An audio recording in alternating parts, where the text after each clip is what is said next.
네, 감사, 절망을 이기는 힘이라는 제목으로 함께 은혜를 나누고자 합니다. 제가 계속해서 몇 주 동안 우리 감정 영혼의 외침이란 그 책을 기초로 이제 말씀을 나누고 또 여러 가지 감정에 대해서 우리가 생각을 해보고 있는데요.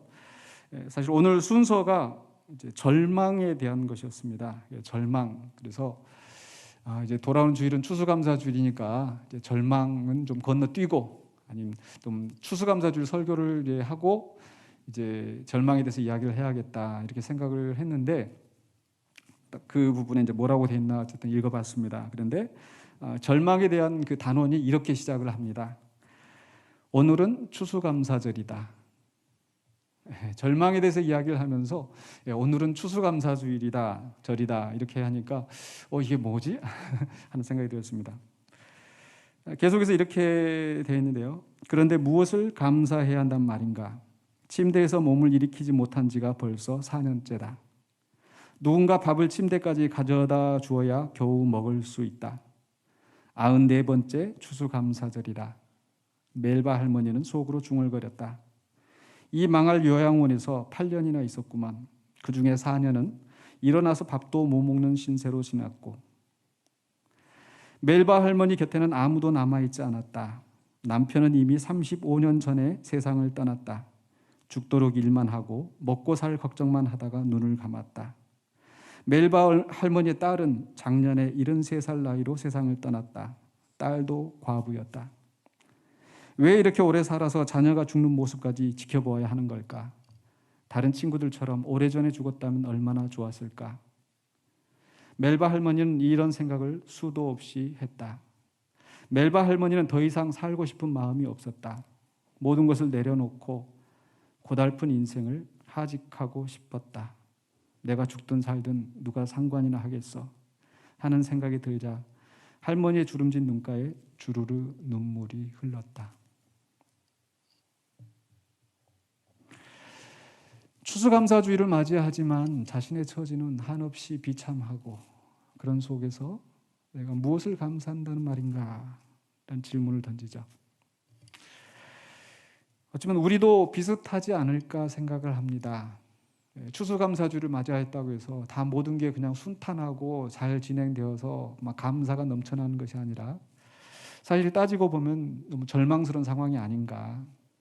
무엇보다도 코로나 때문에 또 우리의 활동이 위축되어지고 또 경제도 꽁꽁 얼어붙고 사업도 잘 안 풀리고 또 우리 자신들을 돌아봐도 또 교회는 또 분쟁을 맞이하면서 여러 가지 또 어려운 상황, 교회 가도 희망도 없는 이런 그런 형편, 또 여러 가지 건강 때문에 갑작스러운 또 질병으로 또 인간관계에서 오는 어려움으로 가정에서 오는 관계 어려움으로 모든 게 힘들고 낙심되는 순간에서 우리는 추수감사절을 맞이하는 건 아닌지요. 이런 순간에는 감사하기가 참 어렵습니다. 그렇기 때문에 참 이 절망이라고 하는 것은 이 감사를 막는 힘이 아닌가? 설교 제목은 감사, 절망을 이기는 힘이라고 했는데 오히려 이런 절망이 감사를 이기고 있는 것은 아닌지. 그러나 우리는 말씀 속에서 절망을 이기는 힘을 우리가 찾기를 원합니다. 그래서 우리가 절망을 이기기 위해서 우리는 먼저 절망에 대해서 좀 잘 알 필요가 있을 것 같아요. 지피지기면 백전백승, 적을 알면 적을 알고 나를 알면 이렇게 이야기하죠. 그래서 절망에 대해서 좀 알아볼 필요가 있습니다. 이 책에서는 이 절망을 이 질투의 사촌이라고 이렇게 표현하더라고요. 지난주 우리가 질투에 대해서 다뤘었는데 이 절망이나 질투는 다 이 외면당했을 때 오는 감정이라는 겁니다. 외면당했을 때 또는 어떤 불행한 상황이 일어났을 때 느껴지는 감정인데 이 질투라고 하는 것은 그 불행한 상황에 맞서서 막 적극적으로 대항하는 그런 감정이라고 한다면 이 절망이라고 하는 것은 정반대로 그 상황에서 도망하고 또 다 내려놓는 포기하는 그런 감정입니다. 마치 분노와 두려움과 같습니다. 공격당할 때 적극적으로 맞서는 그 감정이 분노이고 또 피하는 이 감정이 두려움이었었죠. 그래서 외면당할 때도 거기에 맞서서 질투하고 시기하고 막 어떻게든지 해보려고 하는 그런 감정이 있는가 하면 반대로 외면당했을 때, 어려운 일이 있을 때 그냥 내려놓고 다 그냥 포기하는 이런 감정도 있다라는 거죠. 물론 이런 절망이라는 것은 그 어떤 불행한 일을 겪을 때 그 정도에 따라서, 그 상황에 따라서 다양하게 나타납니다. 먼저는 이제 그 절망의 한 종류로서 이제 후회라는 게 있습니다. 후회는 어떤 그 상실에 대한 어떤 가벼운 아쉬움이다. 예를 들어서 우리가 시외버스를 타도록 이게 표를 다 끊어놨는데 늦어가지고 놓쳤어요. 놓치면 아유 좀 일찍 나올 걸. 이렇게 대단한 건 아니지만 물론 큰 일이 될 수도 있겠죠. 그러나 대체적으로 그저 잠시 후회하고 넘어갈 수 있는 그런 마음도 있겠죠. 그보다 조금 더 깊은 것이 바로 슬픔입니다. 슬픔. 불행이나 또 어떤 실패를 겪었을 때 느끼는 이 정서적인 아픔, 마음의 아픔을 우리가 슬픔이다. 또 사랑하는 사람을 또 잃게 되었을 때 애도하는 그런 깊은 슬픔도 있습니다. 근데 이 슬픔보다 더 깊은 것이 이제 우울입니다. 우울. 슬픈 감정이 심각해져서 어떤 그 지속적인 무기력감을 느끼는 것, 그게 우울 상태입니다. 그러니까 슬픔은 어떤 일시적인 그런 마음 상태. 그래서 잠시 동안 울고 또 애도하고 또 넘어가는데 이 우울이라는 것은 계속 지속적으로 그 무기력한 상태로 남아 있는 겁니다. 잠을 잘 수가 없고 뭔가 일에 집중할 수가 없고 또 활력을 잃은 그런 상태가 이제 우울 상태이겠죠. 근데 그보다 더 깊은 게 바로 절망인데요. 이 절망이라는 것은 정말 아무런 희망도 없이 철저하게 무력한 상태에 빠지는 겁니다. 이 절망이라는 거 한자로도 그 의미가 잘 설명이 되어지는데 끊을 절자 그리고 망자가 뭐예요? 바랄망.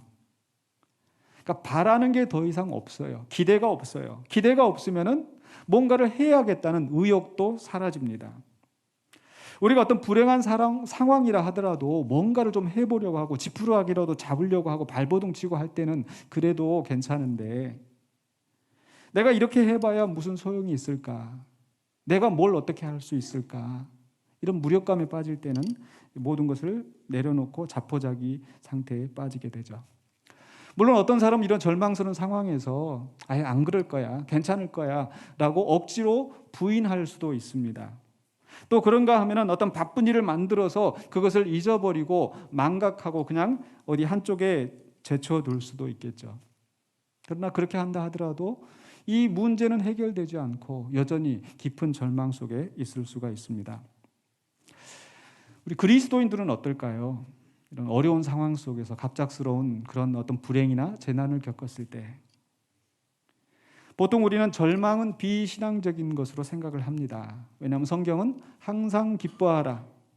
또 소망에 대해서 이야기를 하고 있고 우리가 소망을 잃어버린다는 것은 믿음이 없는 것처럼 생각되어지기 때문이죠. 그러나 오늘 시편 77편 우리가 봉독한 말씀을 보면은요, 이 속에 굉장히 깊은 절망이 있음을 우리가 볼 수 있습니다. 1절에서 내가 하나님께 아뢰리이다. 하나님 앞에 나아가서 기도하는 상황이 되는데 그 기도의 내용이 참 안타깝습니다. 2절로 3절을 보시면은요, 나의 환난 날에 내가 주를 찾았으며 환난을 겪었고 그래서 그가 배운 대로 그가 지금까지 신앙생활을 해온 대로 하나님을 찾았습니다. 밤에는 내 손을 들고 거두지 아니하였나니 낮에만 기도하는 것이 아니라 밤새내 기도를 합니다. 손을 들고 간절히 하나님 앞에 기도합니다. 그런데 내 영혼이 위로받기를 거절하였도다. 하나님 앞에 나가서 기도하고 밤새내 외쳐도 위로가 안 되는 상황인 거예요. 내가 위로를 안 받으려고 거절하는 것이 아니라 위로가 되지 않는 거예요. 어떤 생각을 하더라도. 내가 하나님을 기억하고 불안하여 근심하니 내 심령이 상하도다. 하나님 앞에 나와서 하나님을 기억하면 든든해야 되는데 여전히 불안하고 여전히 마음이 상하고 슬픔 가운데 빠져 있습니다. 하나님 앞에서 처절한 몸부림을 해보지만은 도저히 그 상황을 벗어날 수 없는 거죠. 4절에 계속해서 주께서 내가 눈을 붙이지 못하게 하시니 내가 괴로워 말할 수 없나이다. 주께서 사랑하시는 자에게 잠을 주신다고 했는데 나에게는 잠을 주시지도 않고 도저히 잠을 이룰 수 없는 이 불면의 밤을 지새우면서 괴로워 말도 할 수 없는, 말도 나오지 않는, 눈물도 마른 것 같은 그런 상황. 그 속에서 시편 기자는 5절로 6절에서 내가 옛날 곧 지나간 세월을 생각하여 싸우며 밤에 부른 노래를 내가 기억하여 내 심령으로 내가 내 마음으로 간구하기를. 옛날을 생각한다는 거 마치 욥이 내가 지나간 과거를 추억하노라. 그래서 자기가 좋았던 하나님이 함께 하셨던 그 은혜의 때를 돌아보면서 뭐라고 기도를 합니까? 7절로 8절에서 주께서 영원히 버리실까? 다시는 은혜를 베풀지 아니하실까? 그의 인자하심은 영원히 끝났는가? 그의 약속하심도 영구히 패하였는가? 옛날에는 하나님의 은혜 안에서 다 사업도 잘 되고 관계도 참 풍성했었고 그랬었는데 이제 지금은 모두 다 떠나가고 사업은 실패하고 건강은 잃고 이런 속에서 하나님의 은혜가 폐하여진 것은 아닌가? 끝난 것은 아닌가? 9절에서는요. 하나님이 그가 베푸실 은혜를 잊으셨는가? 하나님 나한테 이게 은혜를 베풀어 주셔야 되는데 그 은혜를 잊어버리신 것은 아닌지. 더군다나 그런 상황이 되면은요. 마지막에 주는 말 9절 후반부에 노하심으로 그가 베푸실 긍휼을 그치셨는가 하였나이다. 마치 내가 하나님 앞에 뭘 잘못해서 이런 상황에 있는 것은 아닌지, 하나님이 진노하셔서 이 긍휼을 거두신 것은 아닌지, 하나님 앞에 나와서 기도하고 밤새내 외쳐보지만은 여전히 불안과 근심과 슬픔이 떠나지 않고 깊은 절망 속에서 빠져가고 있는 시편 기자의 마음, 바로 그게 절망입니다. 지금까지 제가 말씀을 나눌 때 우리 감정은 자연스러운 것이다. 또 그 감정은 분노나 또 두려움은 유익한 것이다. 이런 말씀을 나눴는데 과연 이 절망이라는 것도 우리가 유익하다 말할 수 있을까? 근데 적어도 저는 이 절망이라는 감정이 우리의 자연스러운 반응이라고 생각을 합니다. 마치 우리가 몸이 다치면은 멍이 들고 또 찢어지면 피가 나는 것처럼 어떤 위기 상황에서 우리 마음도 그런 고통을 느끼는 거죠. 그래서 그 절망을 느끼는 것은 결코 악한 것이 아니고 자연스러운 감정이다. 다만 우리가 다쳤다 하더라도 이제 시간이 지나면 몸이 회복되어지고 그런 무기력감을 극복해야 되는 것처럼 바로 이 절망을 딛고 일어나야 되는 거죠. 그렇지 않으면 여전히 그 불행은 지속할 것이고 아니 또 다른 불행이 우리를 더 힘들게 만들 것입니다. 그렇기 때문에 우리는 이 절망에 그대로 빠져 있는 것이 아니라 절망을 극복해야 돼요. 근데 문제는 절망을 어떻게 극복할 것인가. 그래서 두 번째로 우리가 생각할 것은 절망을 극복하려면 어떻게 해야 되는지. 절망이라는 것은 이제 희망이 끊어진 상태, 기대가 끊어진 상태. 그렇다면 뭔가 어떤 희망을 붙드는 것이 절망을 극복할 수 있는 길이 아닐까. 희망이라고 하는 것은 바로 가까운 장래에 내가 기대하는 그 욕구가 충족되어지기를 바라는 마음이겠죠. 그렇기 때문에 이 희망은 불행한 상황에서도 이 삶을 지속하게 하는 힘을 우리에게 제공을 합니다. 그래서 그 희망이 있어야 그래도 뭔가를 살아가는 거예요. 그런데 문제는 그 희망이 자칫 독이 될 수도 있다는 거. 그냥 희망이 아니라 사실은 막연한 희망이 그냥 잘 될 거야. 어떤 비현실적인 낙관주의. 예를 들면은요. 뭐 참 살기 힘들고 참 고달픈데 빚쟁이한테 시달리면서 어려운데 뭐예요? 로또를 사는 거야. 야, 내가 이 로또 한 방이면 다 해결돼.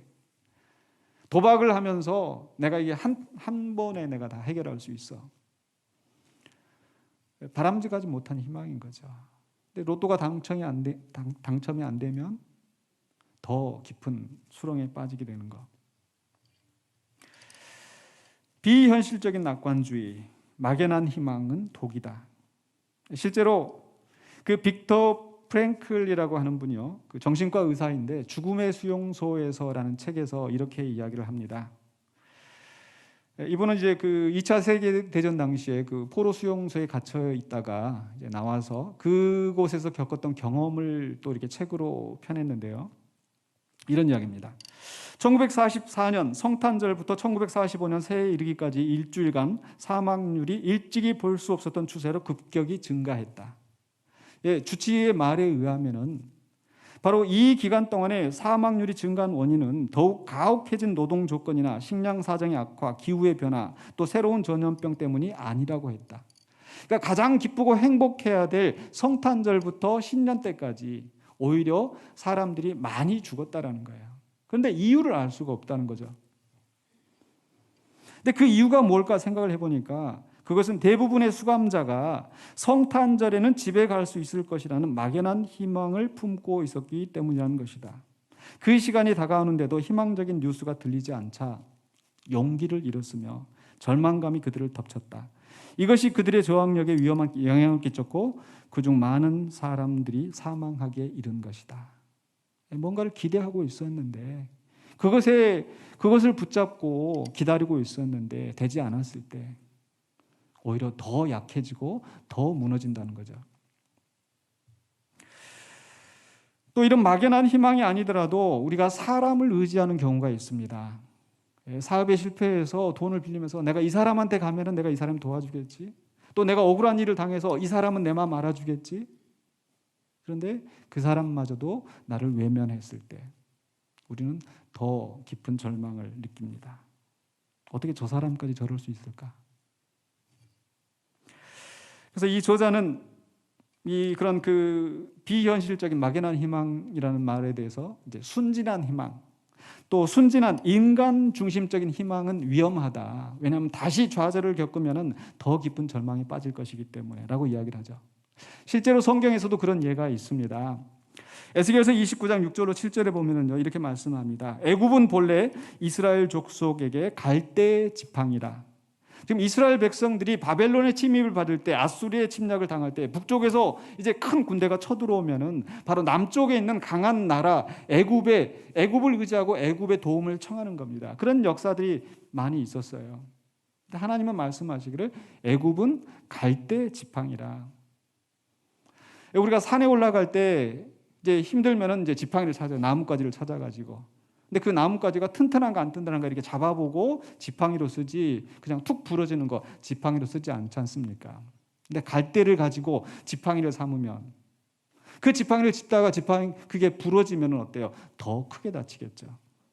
바로 그 다음에 나눈 말씀이 에스겔서에 그들이 너를 손으로 잡은즉 내가 부러져서 그들의 모든 어깨를 찢었고 그들이 너를 의지한즉 내가 부러져서 그들의 모든 허리가 흔들리게 하였느니라. 사람을 의지하면서 오히려 더 크게 다칠 수 있다는 거.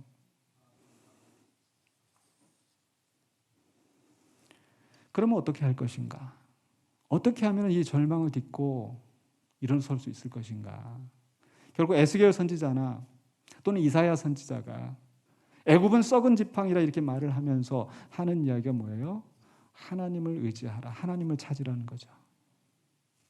왜? 인간은 썩은 지팡이이기 때문에. 오늘 이 시편 기자도 마찬가지입니다. 정말 9절까지 해서 깊은 절망 속에 빠져 있지만 이제 10절에 가서 보면은 바로 하나님을 찾게 됩니다. 그래서 이 절망을 극복하기 위해서 우리는 첫 번째로 뭘 하는가? 바로 하나님이 행하신 일들을 기억하라. 따라서 해봅시다. 하나님이 행하신 일들을 기억하라. 하나님이 행하신 일들을 기억하라. 바로 10절에서 이렇게 시작을 합니다. 또 내가 말하기를 이는 나의 잘못이다. 앞에 9절까지 해서 정말 내가 이렇게 기도하고 해도 하나님은 응답하시지 않는데, 하나님이 해결해 주시지 않는데 과연 하나님의 은혜가 패한 것인가? 하나님의 긍휼이 그친 것인가? 이런 절망 속에 빠진 것이 과연 내가 잘못했구나 이러면서 10절에서 전환이 일어나요. 그러면서 지존자의 오른손에 해. 오른손은 뭘 의미한다고 그랬어요? 성경에서 권능이라고 그랬죠. 지극히 존귀하신 하나님의 오른손의 해라고 하는 것은 바로 권능의 날, 권능의 시대. 계속해서 11절에 곧 여호와의 일들을 기억하며 주께서 옛적에 행하신 기이한 일을 기억하리이다. 앞에서 기억하고 있는 거, 내가 하나님을 기억하면서 이렇게 기억한 거 뭐가 다른가? 앞에서는 그저 좋았던 때를 기억하는 거예요. 하나님이 은혜를 베풀고 보호하셔서 좋았던 날을 기억하면서 생각을 해보니까 지금은 너무 그 현실과 다르니까 자괴감에 빠지고 있는데, 그 현실 속에서 이 시편 기자가 다시 기억해낸 건 뭔가? 바로 하나님이 행하신 일, 하나님이 이루신 과거의 놀라운 구원의 역사를 기억하는 거예요.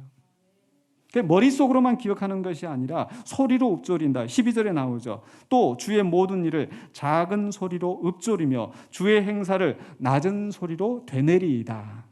이건 마치 어떤 경을 외우듯이 찬송하는 것과 같습니다. 아, 하나님 이런 일을 하셨지. 바울과 실라가 감옥 속에 갇혀 있을 때 기도와 찬송했던 것처럼 그 절망의 깊은 곳에서 하나님의 일들을 기억하면서 찬송하는 거예요. 그런데 이렇게 과거의 역사를 기억하는 이유가 뭔가? 단지 과거에 그런 일이 일어났으니까 또 이제 새롭게 또 그런 일이 일어날 것이다, 이런 막연한 기대가 아니라 그 과거의 역사, 하나님이 행하신 기이한 일들을 기억하면서 바로 하나님이 어떠신 분인 것을 알고 그분을 신뢰하는 대로 나아가는 겁니다. 그래서 아까 첫 번째로는요, 하나님이 행하신 일들을 기억하라. 두 번째는요, 하나님의 성품을 알고 신뢰하라. 따라서 해봅시다. 하나님의 성품을 알고 신뢰하라. 13절에 이렇게 말씀하고 있어요. 하나님이여, 주의 도는 극히 거룩하시오니. 하나님이 행하시는 일은 극히 거룩하신 거예요. 그러면서 하나님과 같이 위대하신 신이 누구오니까? 과거에 그 행하셨던 하나님 일을 생각하면서 하나님은 어느 누구와도 비교할 수 없는 위대하신 하나님, 하나님이 행하시는 일은 지극히 거룩하신 것. 계속해서 14절로 15절에 주는 기이한 일을 행하신 하나님이시라. 하나님이 누구신지를 고백하는 거예요. 기이한 일을 행하시는 분. 민족들 중에 주의 능력을 알리시고 주의 팔로 주의 백성 곧 야곱과 요셉의 자손을 속량하셨나이다. 모든 민족들이 하나님의 행하신 능력을 알게 하시고, 그 능력이 뭐예요? 바로 야곱과 요셉의 자손을 속량하셨던 거. 어디에서? 바로 애굽에서 구원하셨던 그 사건.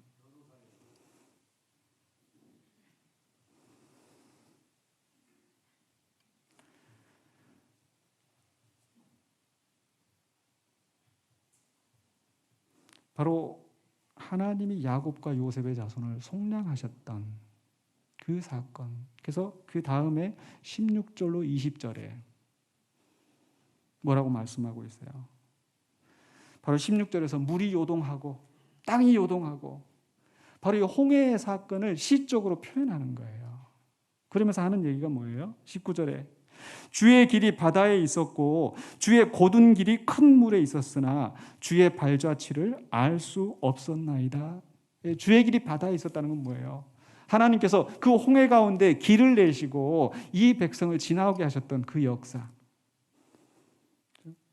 주의 백성을 양떼같이 모세와 아론의 손으로 인도하셨나이다.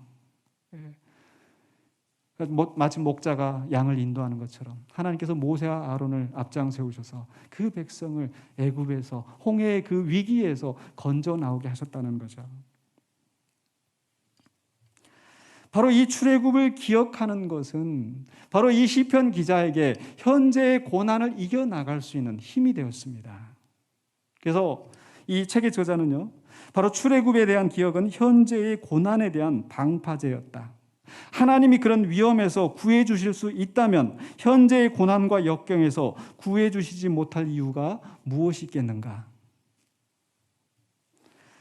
바로 이 출애굽의 구원의 사건은요, 그 이후로 이스라엘 백성들이 여러 위기를 겪으면서 항상 하나님이 구원하셨던 그 놀라운 역사를 생각하면서 다시 일어나게 하는 신앙의 기초가 되었어요.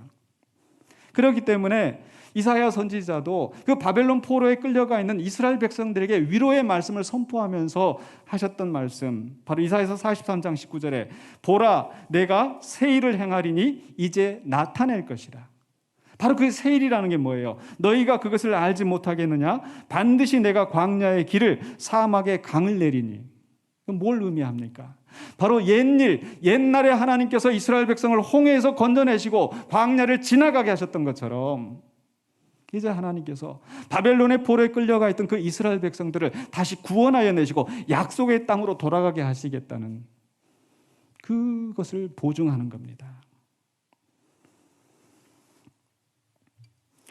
바로 이런 그 과거의 하나님의 놀라운 기적의 역사가 또 새롭게 일어나는 기적의 역사를 보증한다는 거. 왜? 하나님은 위대하신 분이기 때문에. 어제나 오늘이나 동일하신 분이시기 때문에. 근데 사실 가만히 따지고 보면요, 이스라엘 백성이 왜 그런 절망스러운 상황에 빠졌습니까? 왜 홍해에 맞닥뜨렸습니까? 바로 하나님이 인도하셨잖아요. 하나님께서 이스라엘 백성들을 일부러 홍해 앞으로 인도하셔서 바로의 군대가 쫓아오게 하셔서 정말 그 절망 속에서 앞으로 갈 수도 없고 뒤로 물러설 수도 없는 그런 속에 빠져서 다들 요동하며 무서워하며 두려워하고 있는 그 깊은 절망의 상태로 하나님이 이끄셨잖아요. 왜 그렇게 하셨을까요? 왜 그 절망의 자리에 들어가게 하셨을까요? 거기에는 분명히 하나님의 뜻이 있습니다. 고통스럽고 힘든 절망 속에서 우리는 그곳이 바로 하나님이 인도하신 홍해 앞은 아닌지 생각해야 될 줄로 믿습니다.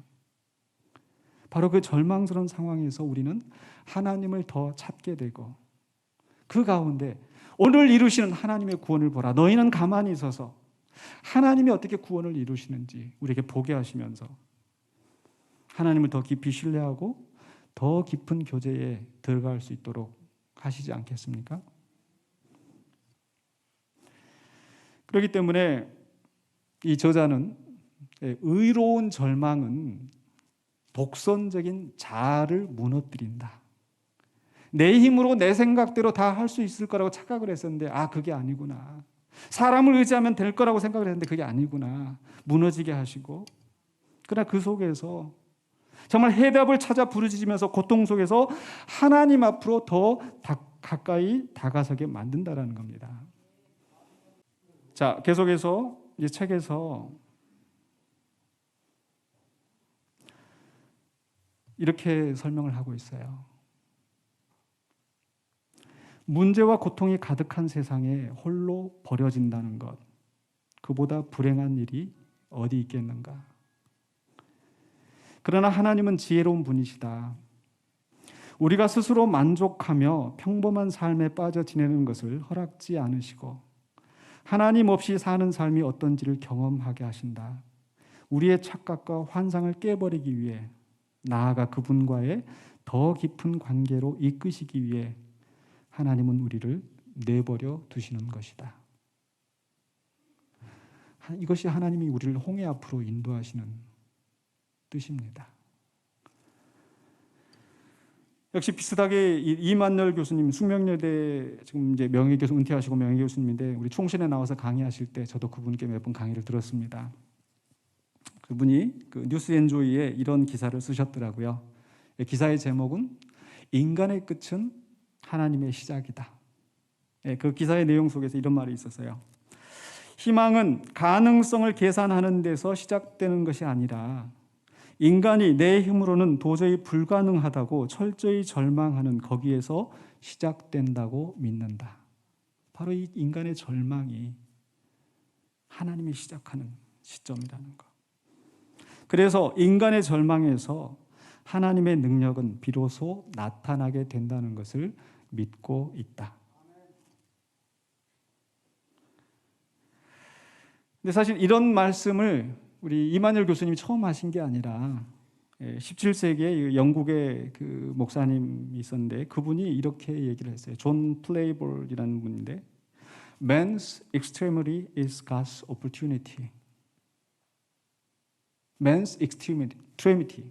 그러니까 인간의 극한, 인간의 한계 상황이 하나님의 기회, opportunity가 된다. 바로 이러한 얘기를 기초로, 이러한 그 의미를 기초로 카를 야스퍼스라는 분이 있는데요. 그 독일의 그 철학자이고 또 신학자이신데, 바로 이분도 2차 세계대전 기간 동안에 참 어려움을 겪었어요. 그 아내가 유태인인데, 이제 이분이 하이델베르크 교수일 때 그 나치가 네 아내가 유태인이니까 버려라. 근데 그걸 거절했어요. 거절했더니 바로 그 하이델베르크 교수직에서 박탈당했습니다. 그런데 자기의 동료였던 하이데거도 유명한 철학자인데, 이 하이데거는 오히려 이 나치에 굉장히 충성을 하면서 승승장구해가지고 이제 그 총장까지 오른 거예요. 근데 그 이후로 이 사람은 그 자기 아내와 함께하면서 상당히 굉장히 그 괴로운 길을 가게 되었습니다. 그런데 그 속에서 이 야스퍼스도 정말 그 깊이 성찰하면서 이 실존주의 철학을 이루게 됐다는 거죠. 그가 말했던 것은 바로 이 인간이 이런 어떤 한계 상황에 부딪히게 되는데, 죽음이나 어떤 절망 또는 어떤 꿈이 좌절되었을 때, 사랑한 사람을 잃었을 때, 병에 걸렸을 때, 어떻게 할 수 없는 그런 한계 상황에 부딪혔을 때, 보통 사람들은 그것을 도피하려거나 현실에 눈을 감아버림으로써 자기 존재가 상실되어지는데, 오히려 그런 상황을 깊이 성찰해 나가면 자기 존재의 자각을 이루게 된다. 근데 그 자기 존재의 자각이라는 것이 다른 게 아닌 바로 초월자의 세계로 나가게 된다는 거예요. 인간의 한계 상황에서 그 한계 상황을 넘어서 초월자의 세계, 바로 하나님 앞에 나아가게 된다는 겁니다. 그런 면에서 절망은 우리가 영적 성숙에 이르는 길이 되는 줄로 믿습니다. 바로 이 시편 기자가 그 절망 속에서 하나님을 찾을 때에 오히려 그 절망을 딛고 하나님과 깊은 교제의 관계에 이르게 되었었죠. 그렇기 때문에 이제 세 번째로 우리는 생각할 것은요, 바로 이 절망의 끝은 뭐예요? 절망의 끝이, 어떤 사람들은 절망하다가 결국은 자살로 생을 마감하는 그런 경우가 있습니다. 가끔씩 뉴스에서 우리가 익히 알고 있는 연예인이, 코미디언이, 배우가 자살로 생을 마감하는 경우를 많이 보게 되는데요. 그러나 그 절망의 끝이 우리에게는 죽음이 아니라 바로 감사와 영광이 되는 줄로 믿습니다. 절망의 끝은 감사와 영광입니다, 성도들에게.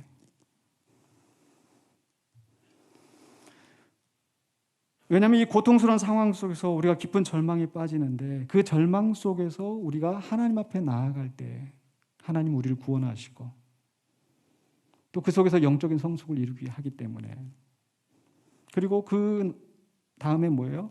감사를 하게 되는 거죠.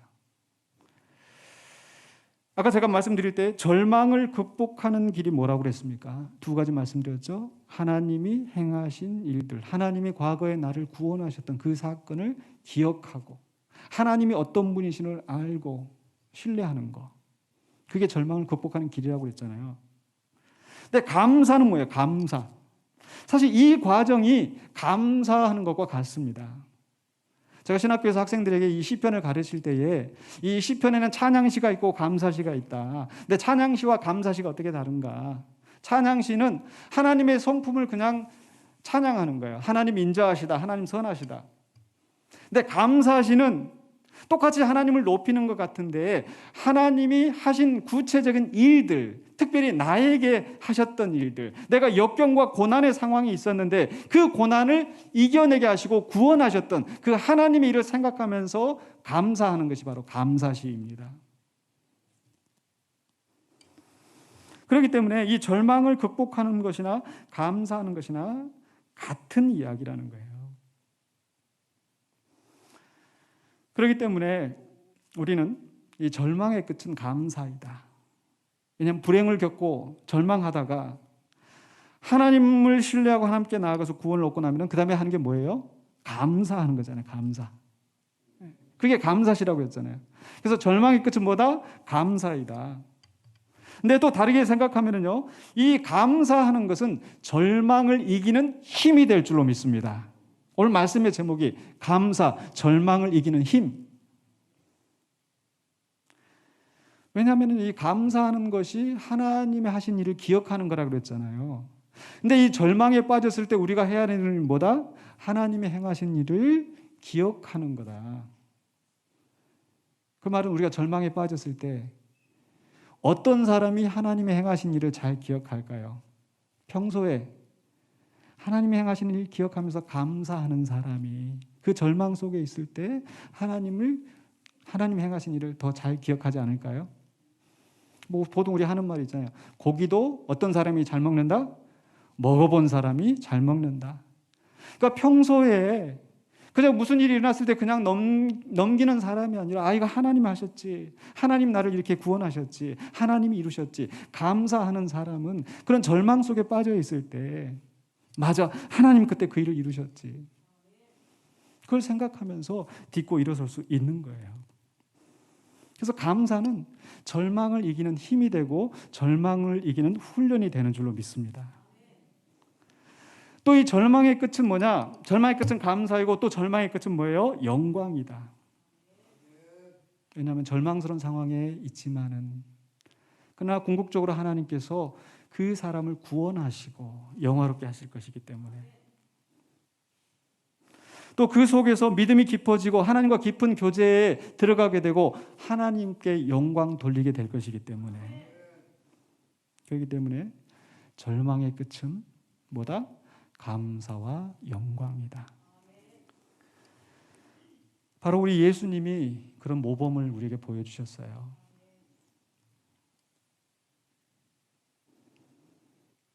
예수님보다 더 절망에 빠진 사람이 있을까요?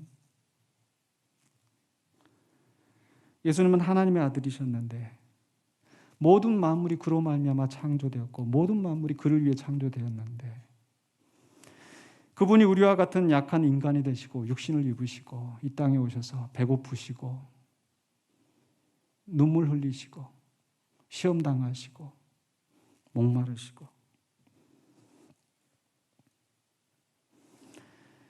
그것뿐만 아니라 그분이 가장 절망스러운 순간은 바로 십자가의 죽으심 앞에 서게 될 때. 그래서 그 십자가를 앞두고 겟세마네 동산에서 밤새 부르짖으면서 아버지여 이 잔 내게서 떠나게 하옵소서.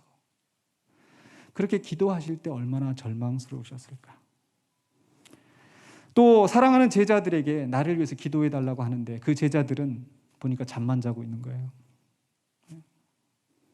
3번이나. 그런데 정말 절망스러운 상황은 바로 십자가 위에서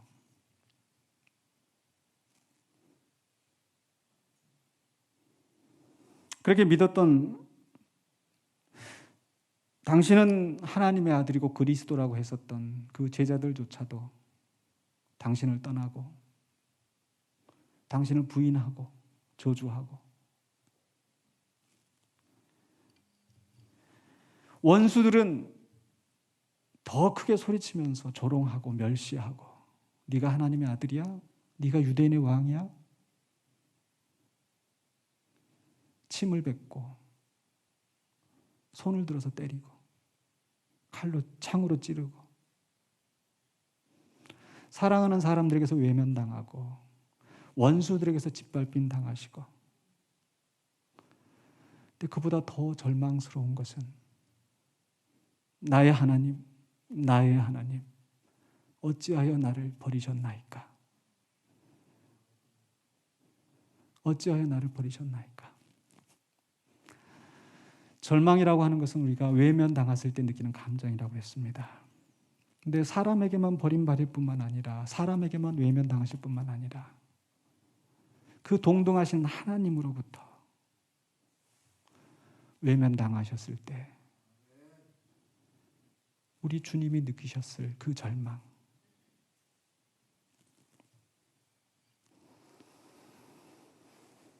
그러나 그런 속에서 우리 주님은 어떻게 하셨어요? 누가복음 23장 46절에 예수께서 큰 소리로 불러 이르시되 아버지 내 영혼을 아버지 손에 부탁하나이다. 분명히 하나님이 나를 버리셨다고 그 절망 속에서 부르짖으시지만, 하나님이 나를 버리셨으니까 나도 하나님을 떠나겠습니다가 아니라 그 절망의 순간에 아버지여 내 영혼을 아버지 손에 부탁합니다 하고 이 말씀을 하신 후 숨지시니라. 그 죽음을 맞이하신 거예요. 근데 바로 예수님께서 이 죽으시는 그 순간에 바로 성전의 휘장이 찢어졌다고 그랬습니다. 바로 죄 때문에 하나님 앞에 나아갈 수 없었던, 외면당했던 바로 그 인간들이 하나님께 나아갈 수 있는 길을 열어놓으시기 위해서, 바로 그 인간이 감당해야 될 죄, 인간이 외면당해야 되는 그 모든 죄값을 예수님이 가지시고 죽임당하신 거죠.